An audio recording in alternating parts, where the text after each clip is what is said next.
Hi there, my name is Mallory McDonald, and today I'm going to be doing a curriculum analysis of the first grade math curriculum at the Archdiocese of Philadelphia. So here is the overview of my presentation today. First, we are going to cover the foundations of the curriculum. So in this section, we're going to ask ourselves, what is the purpose, or who is this curriculum for? Next, we are going to look at the organization of the curriculum itself. And when we look at this section, we're going to ask ourselves, what is the goal of the curriculum, and what kind of design does this curriculum use? The third thing we're going to look at is content. In content, we're going to be looking for relevancy to the students and if it is appropriate for the students. The fourth thing we're going to look at is assessment. And in this section, we're going to look at what are the means of the assessment and if they are reliable and valid. And then the last thing that we're going to look at is a critique based on the 4 previous elements of the curriculum. So let's go ahead and look at the foundational elements of this first grade math curriculum. The first thing that we're going to look at is the stated purpose. The Archdiocese of Philadelphia has a mission statement that is the following.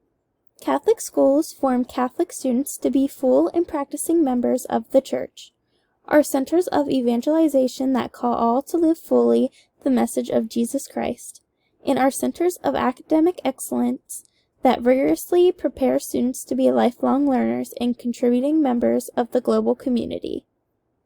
The next thing we're going to look at is the school's curriculum committee. There are 12 members on this board, and unfortunately we are not able to know what their positions are in the community and what their credibility is in order to work with the curriculum for a school. This curriculum was adopted by the Archdiocese of Philadelphia in 2011. The next thing that we're going to look at is the specifications of the learners.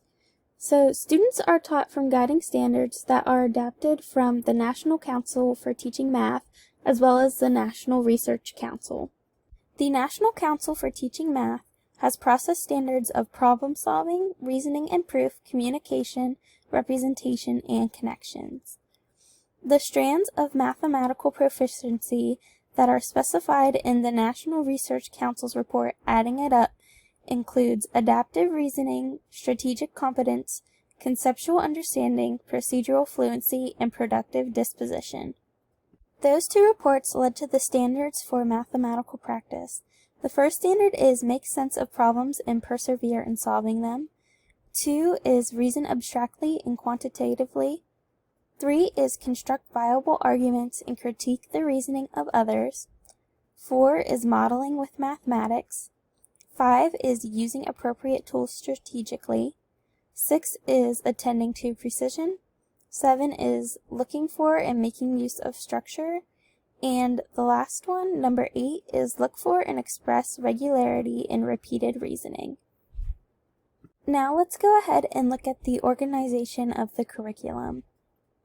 So first in organization, we are going to look at the sequencing. So this curriculum follows chronological sequencing, so the topics get increasingly more difficult as time progresses.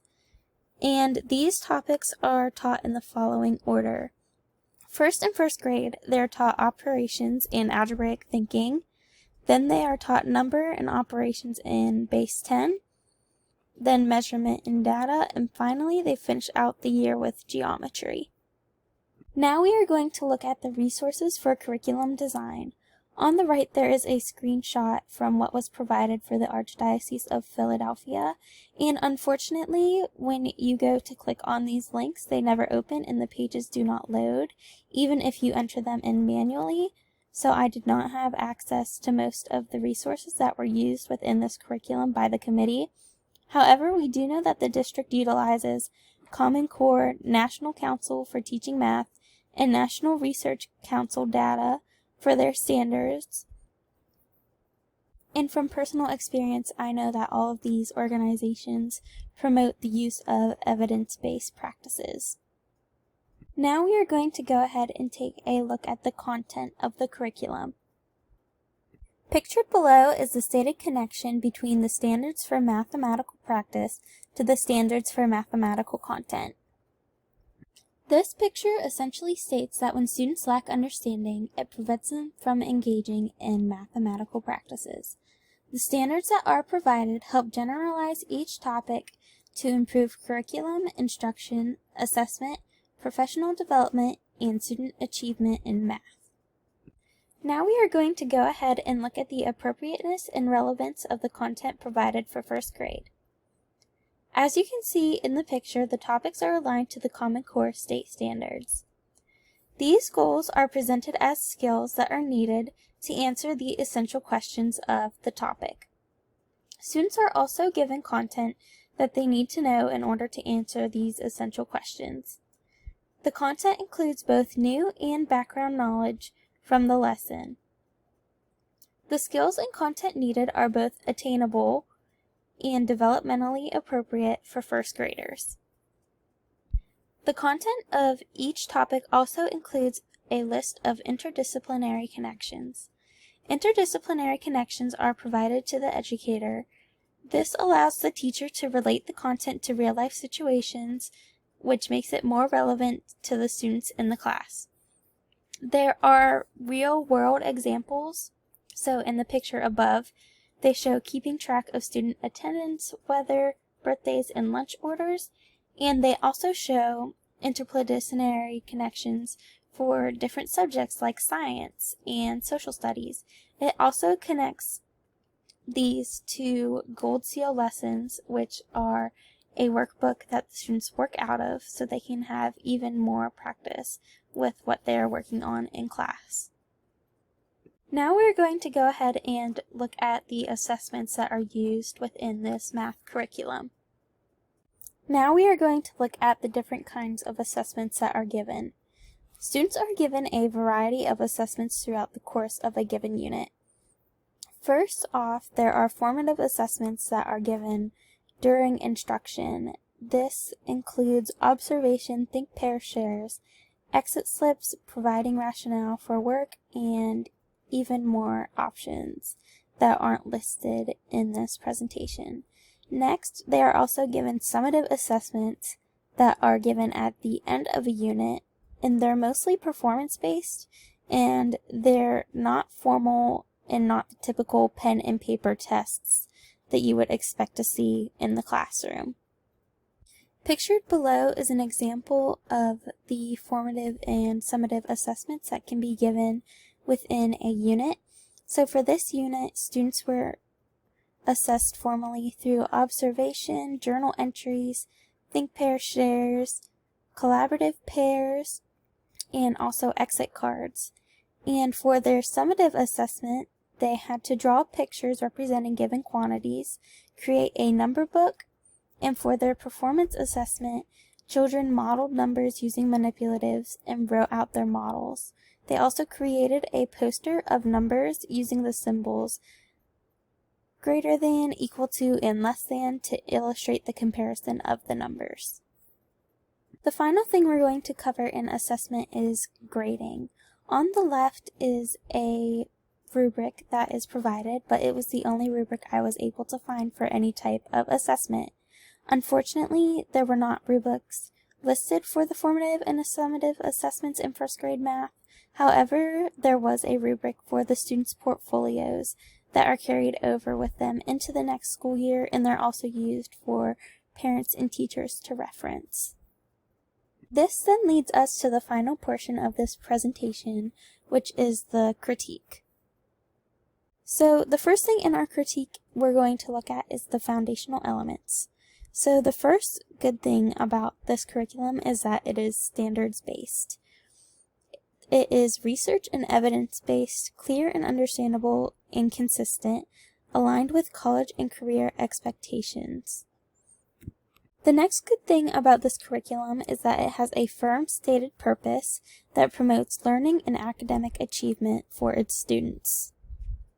However, there are some cons in this curriculum's foundational elements as well. The first thing is that it's 10 years old since it was adopted in 2011, so it probably needs to be updated. It is recommended to review curriculum and update it every 6 to 7 years, so hopefully the Archdiocese of Philadelphia looks into doing that soon. The next con is that we don't really know the members of the curriculum committee and what positions they hold within the community and what kind of impact they're making. Next, we are going to look at the organizational elements. So for the pros, the chronological sequencing allows students to build upon the new knowledge they are obtaining. According to DEME 2014, teaching this way allows students to master basic skills that are needed to understand more complex topics. A second good thing is that students are allowed to know what skills they need to complete a lesson successfully. This allows them and the teacher to target what needs to be worked on before the summative assessment or before the class moves on to the next topic. The main con, organizational-wise, is that the resources provided to support the curriculum are unavailable and unfortunately they can't be viewed, so we don't know what evidence-based practices and research has gone in to creating this curriculum. The next thing we're going to go ahead and critique is the content of the curriculum. So as for the pros, the objectives and skills that are going to be obtained within a lesson are clear and obtainable. So these standards favor things like national security and accountability to school and school differences, and it also is used to anchor standardized tests whenever that time comes. The learning activities are also fun and engaging for students and make it more likely that they'll participate and take risks in class. As for the cons, there aren't many learning activities provided, just the performance-based assessments that happen at the end of the lesson. This can lead to differences throughout different classes within the school if they do not collaborate and work together. The next con is that content in each section gets increasingly harder, then eventually when they move on to the next topic, it moves back to the basics. This can make it hard for adjustment, and since the switch comes so fast, it can make it hard for students to get back to being frustrated and not in their mode of independence. Continuing, another pro for the content is that each lesson includes interdisciplinary connections.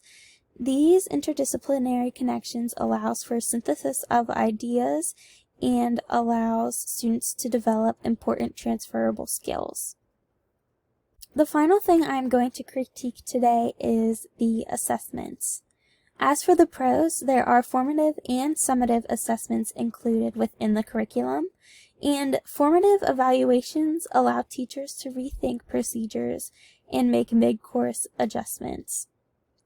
A second pro is that pen and paper alongside performance-based work are used to evaluate student progress, and this can be really helpful for students who are under pressure and have test anxiety and do better showing their knowledge instead of writing it down. A third pro is that portfolios of student work for parents and teachers to reference are kept and travel with the student each year. As for the cons, there were not any rubrics provided within the curriculum for formative and summative assessments. And another con is that summative assessments are only performance-based. There aren't really any pen and paper formal assessments. I feel like this can cause students to be unfamiliar with longer formal tests, and it can become stressful when they go to take a standardized tests. So here is the list of references that were used throughout my presentation today. Thank you so much for watching this curriculum analysis video.